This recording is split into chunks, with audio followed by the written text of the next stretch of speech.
이 시간 우리에게 주신 하나님의 말씀은 마가복음 7장 31절에서 37절까지 말씀입니다. 마가복음 7장 31절에서 37절까지 말씀입니다. 신약성경 65쪽입니다. 이 말씀을 저와 여러분이 한 절씩 교독하도록 하겠습니다. 하나님의 말씀을 받들어 우리가 교독합니다. 예수께서 다시 두로 지방에서 나와 시돈을 지나고 데가볼리 지방을 통과하여 갈릴리 호수에 이르시매 사람들이 기록고 말씀을 들고 예수께 나와 안수하여 주시기를 간구하거늘 예수께서 그 사람을 따로 데리고 무리를 떠나사 손가락을 그의 양 귀에 놓고 침을 뱉어 그의 혀에 손을 대시며 하늘으로 안식하시며 그에게 이르시되 떠나라 하시니 유인을 내리라는 뜻이나 그의 귀가 열리고 혀가 맺힌 것이 곧 풀려 말이 분명하여졌더라. 예수께서 그들에게 경고하사 아무에게도 이르지 말라 하시되 경고하실수록 그들이 더욱 너를 기뻐하니 사람들이 심히 놀라 이르되 그가 모든 것을 잘하였도다. 못 듣는 사람도 듣게 하고 말 못하는 사람도 말하게 한다 하니라. 아멘. 오늘 이 시간에는 마가복음 7장 31절에서 37절에 있는 말씀을 가지고 에바다 열어 주옵소서라는 제목으로 하나님 말씀 전해드리고자 합니다. 오늘 본문을 통해서 예수님은 과연 무엇이 열리기를 원하시는지 그 의미를 한번 되새겨보자라는 그러한 말입니다. 첫 번째로 예수님은 우리의 닫힌 마음이 열리기를 원하셨습니다. 본문의 배경은 예수님께서 이방 선교를 위해서 다니실 때의 일입니다. 갈릴리 북쪽의 도시들 두로와 시돈, 지금의 레바논 지역을 지나가시고 또한 갈릴리 호수 동편 이방 도시들 데가볼리 지역으로 향하여 가셨습니다. 이곳은 거라사 땅의 지역으로서 주로 거주하는 사람들이 유대인들이 아닌 누굽니까? 바로 이방인들이 살고 있는 그러한 도시였다라는 것입니다. 예수님께서 이 갈릴리 북쪽 도시에서 갈릴리 동편 지역으로 갈 때는 무려 거리가 200km가 넘습니다. 지금이야 차가 있으니까 금방 가겠지만 옛날에는 이 길이 몇 날 며칠을 길거리에서 유숙하는 그러한 길이었고 걷고 또 걸어야 하는 그러한 길이었다라는 거예요.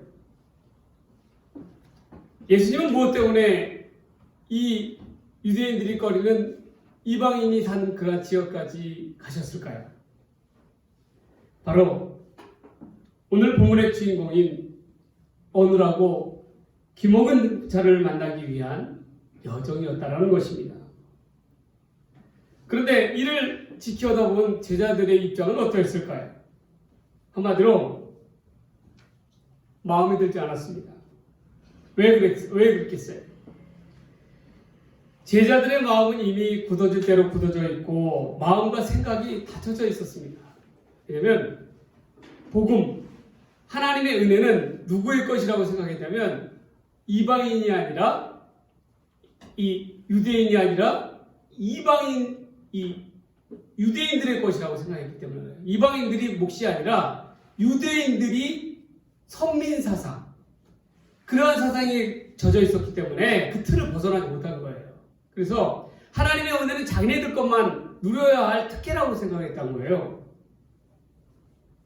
자기들의 몫이로라고 생각했던 것으로 가득 차 있었기 때문에 예수님이 이를 넘어서서 이방인들에게까지 복음의 은혜를 전해주는 것을 탐탁하게 생각하지 않았다라는 것입니다.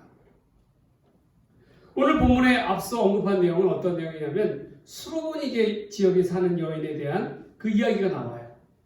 이 이방 수로보니게 여인은 예수님 앞에서 자기의 귀신 들린 딸을 고쳐달라고 간곡히 부탁을 합니다. 이때 예수님께서 뭐라고 얘기하셨어요? 일부러 예수님께서 매정하게 뭐라고 했냐면 주인의 상에 있는 것을 자녀의 떡을 취하여 개들에게 던져주는 게 마땅치 않다라고 얘기하셨어요. 그 말의 의미는 무엇입니까? 바로 하나님의 은혜는 유대인들의 것이지 이방인들에게 해당된 것이 아니라는 선을 그어주신 거예요. 예수님조차도. 그런데 이는 예수님께서는 이 여인의 믿음을 보시기를 원하셨던 거예요. 그때 이 여인이 뭐라고 대답합니까? 개들도 뭐예요? 주인의 상에서 떨어지는 것들을 갖다 부스러기를 먹습니다 라고 이렇게 이야기하죠. 그래서 부스러기 같은 그러한 믿음일지라도 하나님의 은혜를 주십시오라고 간구하지 않습니까? 이에 대해서 예수님께서는 얼마나 이 여인의 믿음을 칭찬하십니까? 이 부스러기 믿음을 얼마나 칭찬하세요? 그러면서 어떻게 하십니까? 고쳐주셨어요. 그 딸을, 귀신 들린 딸을. 오늘 본문의 주인공인 귀먹고 어눌한 자도 마찬가지입니다. 그는 이방 사람들이에요. 이방인입니다. 그런데 주변인들이 그를 안타깝게 여겨서 예수님 앞에 데리고 나왔어요. 이를 지켜보는 제자들은 마음이 불편하였습니다. 왜냐하면 주님은 자기들이 선생이라고 지칭하는 율법 학사들인 선생인 바리새인들과 늘 척을 지고 또 유대적인 전통을 갖다가 부정하였어요. 그러니까 제자들이 여태껏 살아왔던 유대주의의 세계관과 가치관을 깨뜨리셨다는 것이죠. 그리고 예수님은 새로운 세상을 열어가기를 원하셨어요. 복음으로 인한, 하나님의 은혜로 인한. 그러니까 제자들 사이에서는, 마음에서는 그러한 자기가 여태껏 지녀왔던 유대적 전통과 예수님의 새로운 그러한 가치관이 충돌한다는 거예요. 본문을 잘 살펴보면 어느 순간부터 이 본문의 저자인 마가는요, 제자들에 대한 언급이 싹 빠져 있어요.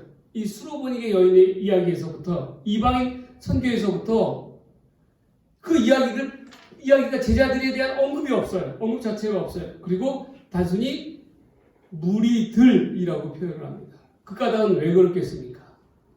제자들의 태도가 예수님의 사역 앞에서 방관자적인 그러한 태도를 지녔기 때문에 그렇습니다.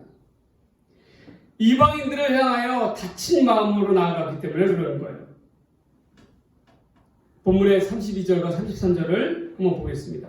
사람들이 귀먹고 말 더듬한 자를 데리고 예수께 나와 안수하여 주시기를 간구하거늘 예수께서 그 사람을 따로 데리고 무리를 떠나사 라는 말씀이 나옵니다.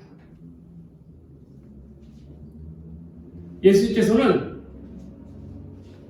그 어디에도 제자들을 데리고 그 치유의 사역의 현장에 갔다라는 얘기가 없어요. 예수님께서는 늘 어떠한 병자들을 치유하셨을 때 꼭 물어보시는 게 있었어요. 뭐냐면 내가 정말 낫고자 하느냐. 그 마음의 중심을 보시는 거예요. 내가 너 마음속에 간절히 낫고자 하는 마음이 있느냐라고 물으시는 거예요. 예수님은 단지 사람들이 원하고 이벤트성에 그치는 그러한 것을 원하시지 않으셨다는 거예요. 예수님의 치유의 사역은 사람들의 호기심과 명예와 명성을 얻는 것에 포커스가 맞춰져 있지 않았어요. 오히려 예수님이 치유의 사역을 행함에 있어서 다친 마음으로 나아가고 있는 제자들은 하나님의 은혜의 자리에 동참할 자격이 없는 거예요.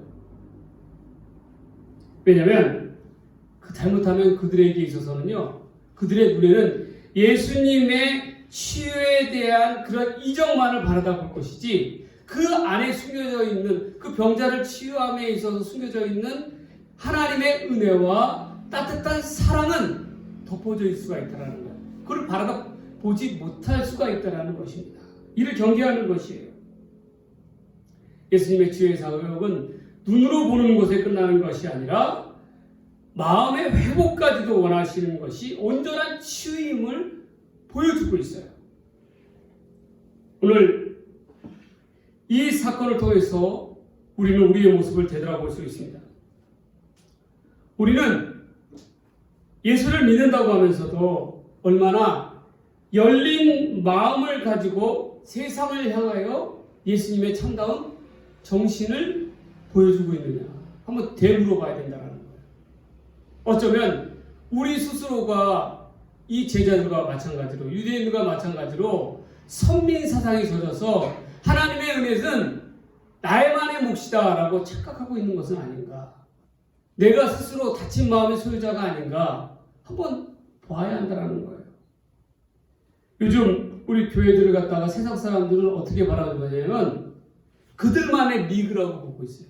그들만의 즐기는 교회, 그들만이 원하는 교회, 그러한 교회의 모습으로 나아가. 근데 그러한 모습이 진정한 교회, 예수님이 원하시는 교회의 모습이 아니라는 것이죠.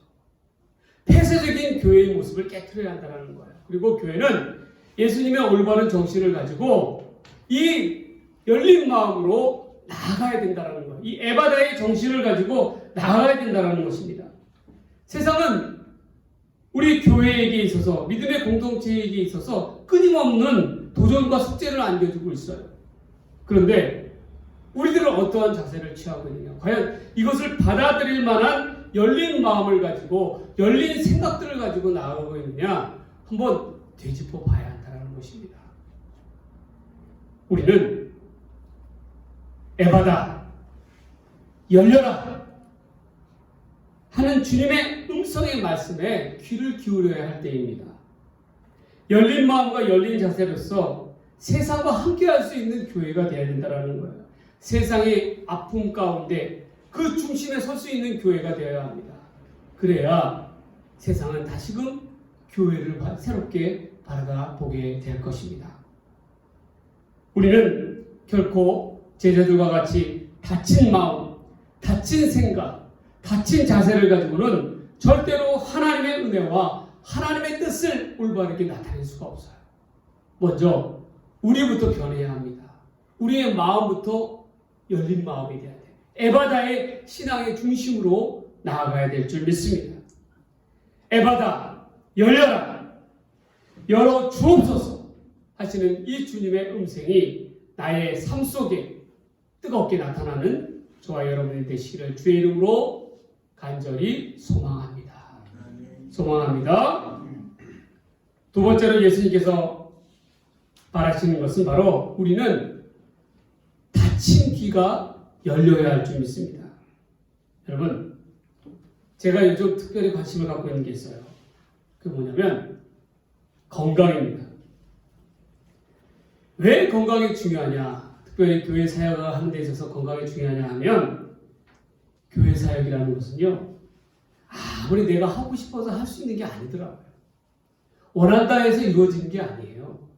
주님께서 우리의 육신, 우리의 몸을 받쳐주지 않으면 할 수가 없다라는 것을 여실히 깨달았어요.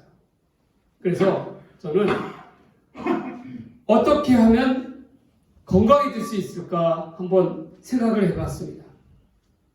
제가 내린 결론은 바로 이거였어요. 바로 우선적인 것은 우리의 몸으로 들어오는 것, 즉 먹는 것부터 바뀌어야 어떻게 돼요? 우리의 몸이 건강해질 수 있다는 거예요. 식습관부터 바꿔야 됩니다. 어떻게 바꿔야 됩니까? 옛날의 모습으로 회귀해야 한다는 거예요. 요즘 음식들 어떻습니까?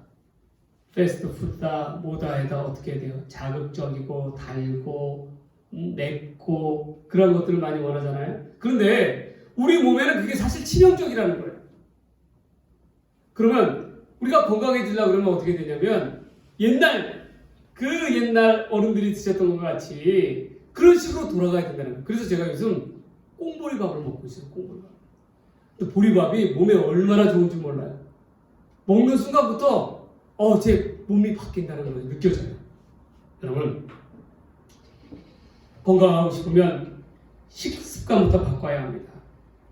그리고 단 것, 자극적인 음식들은 결코 우리 몸에 이롭지가 않아요. 건강한 음식들의 공통적인 사항이 있어요. 우리 몸에 좋은 음식들의 공통적인 분모는 뭐냐면, 요소는 뭐냐면 입에 달다, 맵고 자극적이다, 그런 것은 절대로 도움이 되지 않습니다. 근데 오히려 텁텁하고 쓰고 먹기 싫은 그러한 음식들, 예를 들어서 마늘이나 쑥이나 생강 같은 그러한 음식들이요, 우리 몸에는 최고라는 거예요. 최고라는 거예요. 여러분 그걸 아세요? 여러분 건강해지고 싶으면요, 고지혈증, 콜레스테롤 낮추고 싶으면 하루에 마늘 한 쪽씩 드세요. 그 이상 드세요. 그러면 그냥 건강해집니다. 생강을 차로 많이 드시면요, 그냥 건강해지는 거예요. 중요한 건 바로 이것이에요. 내 입에 단 거, 달달하고 그런 것 절대로 우리 몸에는 유익하지가 않습니다. 마찬가지 우리가 듣는 말이라는 것도 그런 것 같아요. 말이라는 것도요, 내게 듣기 좋은 이야기, 이런 말만 들으면요, 우리의 영혼이 어떻게 될 것 같아요? 유익이 될 것 같습니다. 절대 그렇지 않아요. 성경 말씀을 보세요. 성경 말씀은 어디 달달한 누구는 꿀 같은 꿀송이 같은 말씀이다라고 이야기하지만 성경 내용을 보면요, 우리에게 듣기 좋은 얘기를 하는 것이 결코 아니라는 거예요.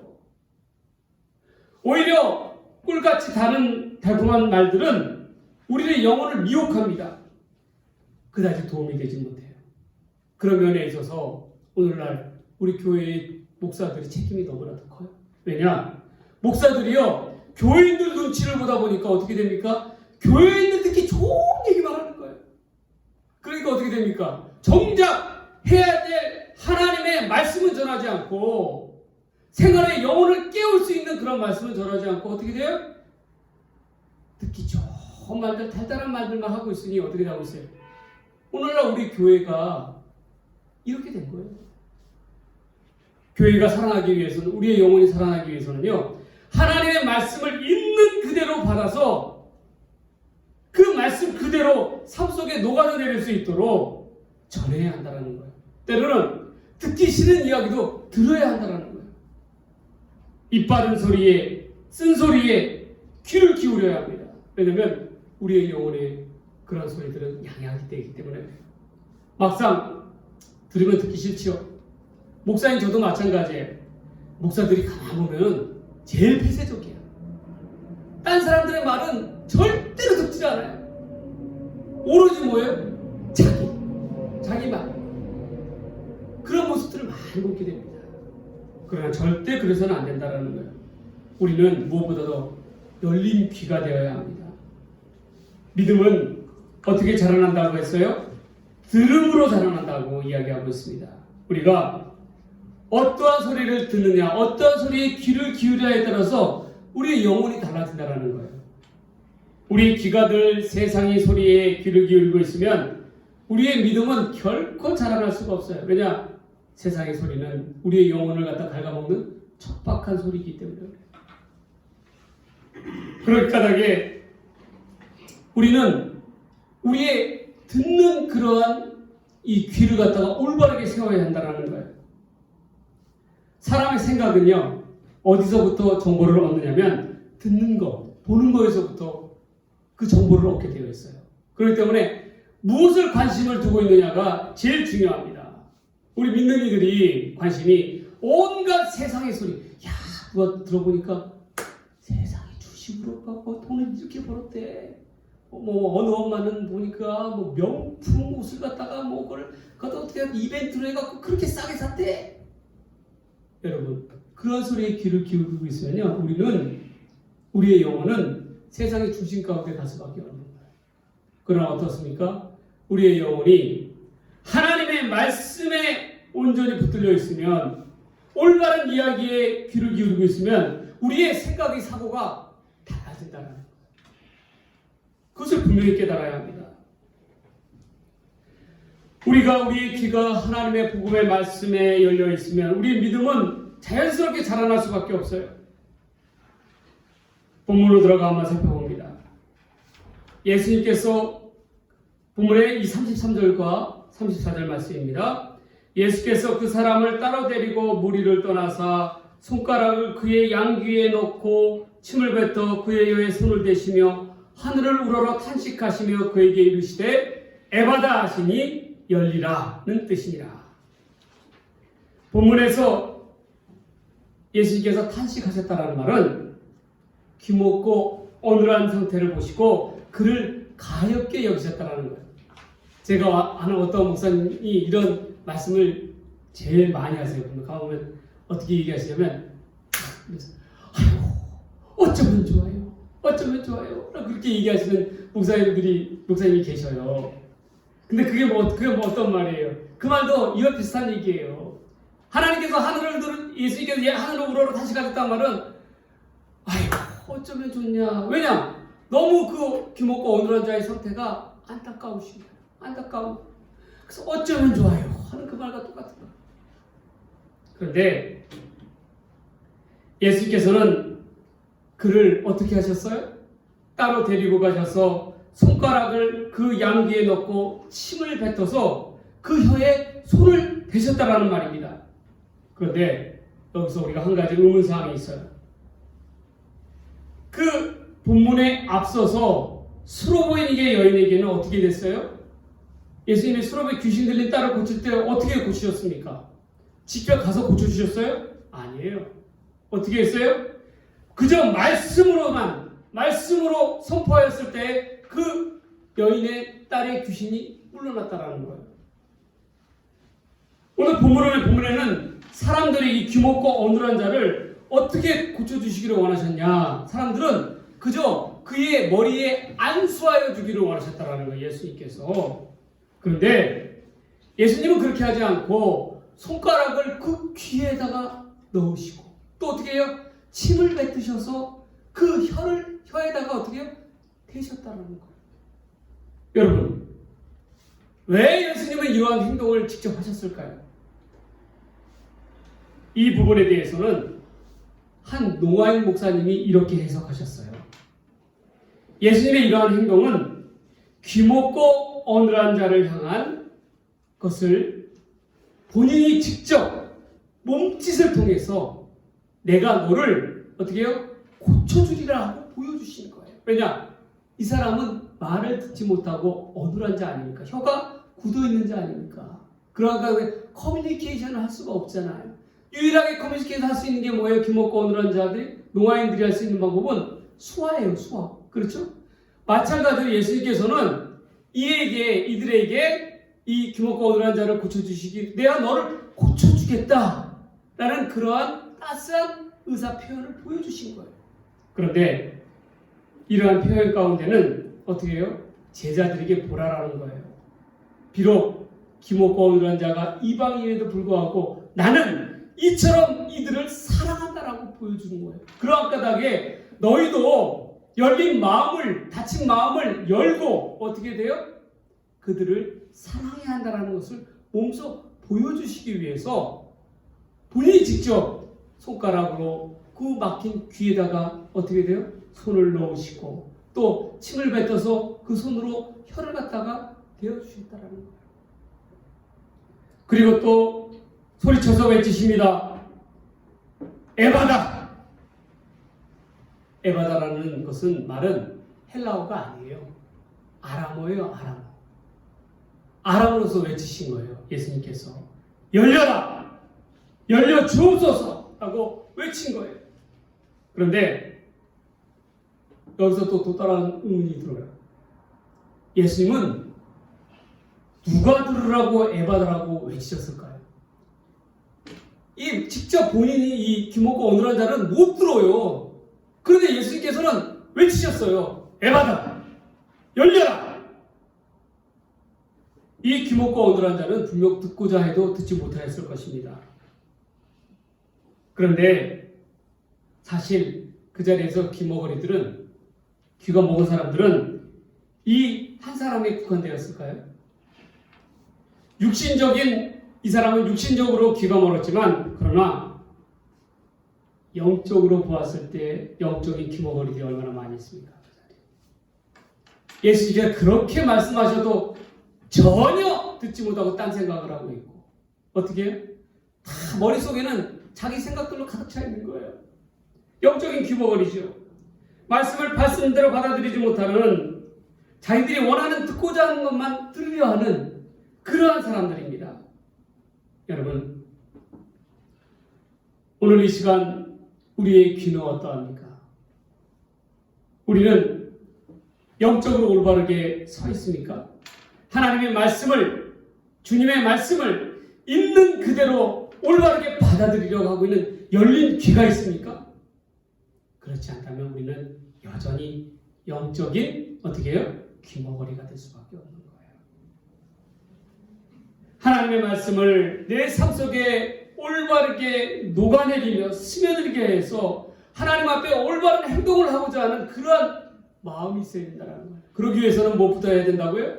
우리의 마음이 열려야 되고 우리의 귀가 열려야 한다는 거죠. 에바다! 열려라! 예수님의 음성은 바로 우리들을 향하여 외치시는 예수님의 말씀일 줄 믿습니다. 이러한 주님의 말씀이 나에게 주시는 말씀임을 온전히 깨닫고 나아가는 저와 여러분이 되기를 간절히 바랍니다. 소망합니다. 마지막 세 번째로 예수님은 우리의 마음이 열려야 된다고 그랬죠. 우리의 귀가 열려야 된다고 그랬죠. 또 뭐가 열려야 된다고요? 우리의 입이 열리기를 원하신다는 거예요. 여러분, 우리의 입술이 하나님을 향한 찬양과 하나님을 향한 기도가 나오지 않는다면 우리는 그야말로요, 영적으로 봤을 때는 벙어리예요, 벙어리. 우리가 우리의 입술을 열어서 하나님을 찬양하고 그의 위엄을 나타내는 것은 성도의 책임이자 의무입니다. 그런데 어떻게 하고 있어요? 우리의 입이 잠겨져 있어요. 입이 정말 잠궈야 할 때는 잠지 않고 어떻게 해요? 하나님 앞에서 정말 열어야 할 때 입은 어떻게 돼요? 꼭 하고 담고 있다라는 거예요. 그런 경우는 많잖아요. 솔직하게 한번 보세요, 여러분. 여러분 지나간 일주일 동안 얼마나 하나님 앞에 찬양하고 얼마나 하나님 앞에 기도했어요? 10분이라도 기도했어요? 그렇지 않았죠? 그러면 여러분들 영적인 벙어리예요. 하나님 앞에 먼저 기도할 줄 알아야 합니다. 시편 68편 35절에는 이와 같은 내용이 나와 있어요. 이스라엘의 하나님은 그 백성에게 힘과 능력을 주시나니 하나님을 찬송할지어다 라고 이야기하고 있어요. 이 말씀을 거꾸로 보면요, 해석하면 이와 같습니다. 하나님을 찬송할 때에 하나님께서 우리에게 힘과 능력을 그 백성에게 주신다라는 말이에요. 우리 입술을 열어서 하나님을 찬송하면 힘과 능력이, 하나님의 힘과 능력이 내 것이 될 수가 있다는 거예요. 이처럼 찬양이 우리에게 주는 힘은 강력합니다. 찬양할 때 우리는 하나님의 능력을 힘입고 우리의 영혼이 살아서 어떻게 해요? 숨을 쉴 수가 있어요. 또한 기도는 어떠합니까? 우리의 입술을 열어 기도할 때에 누가 들으셔요? 하나님께서 들으셔요. 그리고 그 입술의 고백을 통해서 하나님께서 행하시고 일하신다는 것입니다. 우리가 그것을 잃어서는 안 돼요. 내 삶 속에 역사하시는 하나님을 보기를 원하신다면 먼저 해야 될 것은, 성도가 구해야 될 것은 기도입니다. 기도할 때 역사하시는 거예요. 기도하지 않으면 하나님께서 역사하시지 않으셔요. 하나님은 우리의 이 연약한 입술을 열어서 하나님의 능력을 구하는 기도를 향할 때에 하나님께서 우리 삶 속에 나타내 주십니다. 우리의 입술은 항상 하나님을 향한 찬양과 기도로 끊이지가 않아야 돼요. 그래야 우리의 영혼이 살아나는 것입니다. 예수님께서 에바다! 열려라! 라고 말씀하신 것은 우리의 입이 열려서 하나님의 영광을 나타내고 찬양과 감사와 기도로서 나아가기를 원하시다. 그것이 바로 진정한 예수께서 말씀하신 에바다의 정신입니다. 여러분, 우리는 기도해야 돼요. 에바다, 주여, 우리의 입술을 열어주옵소서. 우리의 굳어진 마음을 열어주옵소서. 우리의 닫혀진 귀를 열어주옵소서 라고 기도를 해야 한다는 것입니다. 우리의 힘으로 할 수 없사오니 하나님의 능력을 힘입어 역사하여 주시옵소서. 여러분, 우리 성도의 입에서 찬양과 기도가 끊기면 어떻게 되는지 아세요? 그러면요, 반드시 세상의 중심에 서서 늘 불평과 불만을 달고 살게 되어 있는 거예요. 꼭 그렇습니다. 여러분 한번 잘 살펴보세요. 내 입에서 하나님을 향한 찬양이 그치면, 하나님을 향한 기도가 그치면 온갖 세상의 불평과 불만이 쏟아질 수밖에 없어요. 그래서 우리는 에바다, 주여 열어주옵소서. 이 불쌍한 영혼, 이 연약한 영혼이 마음이 열리고 귀가 열리고 입술이 열려서 하나님 앞에 우리의 영혼이 온전히 나아갈 수 있도록 주여 열어주옵소서라고 기도를 해야 한다는 것입니다. 여러분, 우리의 입술이 열려서 내 삶을 통하여 역사하시는 하나님의 능력을 나타내는 저와 여러분들의 삶이 되기를 주의 이름으로 간절히 축원합니다. 축원합니다. 오늘 이제 말씀을 맺습니다. 에바다, 열어주옵소서. 주님께서 말씀하시는 것은, 원하시는 것은 무엇이 열리기를 원하십니까? 우리의 굳어진 마음들 열어지기. 그래서 세상을 품는 교회가 되기를. 또한 우리의 귀가 열려서 세상의 아픔의 소리를 듣는 그러한 교회가 되기를. 또한 우리의 입이 열려서 세상을 향하여 기도할 수 있는, 하나님의 능력을 나타내 찬양할 수 있는 그러한 교회가 되기를. 이를 위해서 에바다 중심의 신앙으로 나아가는 저와 여러분들의 삶이 되기를 주의 이름으로 간절히 소망합니다. 기도합니다. 기도하겠습니다. 하나님 아버지, 우리의 신앙은 에바다 중심의 신앙이 되게 하여 주시옵소서. 하나님, 우리의 닫혀진 마음을 열어주시고 우리의 열린 귀를 열어주시고 또한 우리의 입술을 열어 하나님을 찬양케 하여 주시옵소서. 하나님, 우리의 삶 속에 있는 그러한 풀리지 않은 문제들을 가지고 기도할 때, 우리의 입술을 열어 기도할 때에 하나님의 능력을 나타내 보여 주시옵소서. 이 모든 말씀 우리 주님 예수님의 이름으로 간절히 기도 드리옵나이다. 아멘.